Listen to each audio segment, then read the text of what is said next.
நேற்றே பௌர்ணமி ஸ்டார்ட் ஆயிடுச்சு. ஆனால் இன்றைக்கி தான் அங்கே எல்லோரும் சேர்ந்து பௌர்ணமி பூஜை குலதெய்வம் கோயிலில் சாமி கும்பிடலாம் பிளான் போட்டு கிளம்பியாச்சு. எப்போ போனாலும் சரி, வெள்ளிக்கிழமையானாலும் சரி, இந்த பௌர்ணமி போனாலும் எப்பயுமே சாப்பாடு கொண்டுட்டு போயிடுது. அங்கே உட்காந்து எல்லோரும் கொண்டு வர சாப்பாடை ஷேர் பண்ணி சாப்பிட்றது அது ஒரு ஹாப்பி மூமெண்ட்டாக தான் இருக்கும். கொஞ்சமாக சாப்பிட்டாலே வயிறு நிறைஞ்சிடும். அந்தளவுக்கு நல்லா ஜாலியாக இருக்கும். யாரை பற்றியும் கவலைப்பட மாட்டோம். நம்ம போயிருக்கவங்களால ஜாலியாக அரட்டை அடித்து பேசி வருகிறது அது ஒரு சந்தோஷம் தானே. இது குலதெய்வம் கோயில் போகிறது அதுக்காகவே ஆர்வத்தோடு கிளம்பி போவே நல்லா ஜாலியாக இருக்கும். இன்றைக்கி ஈவினிங் 5 o'clock வரை தான் டைம் இருக்கனால வீட்டில் வந்து பஞ்சக்காவி விளக்கு ஏற்றி சாமி கும்பிட்டுட்டு அப்படியே குலதெய்வம் கோயில் போயாச்சு.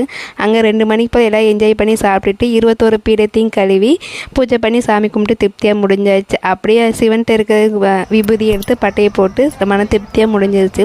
எங்கள் கோயில் வந்து ஒரு 4-5 பனை மரம் இருக்கா.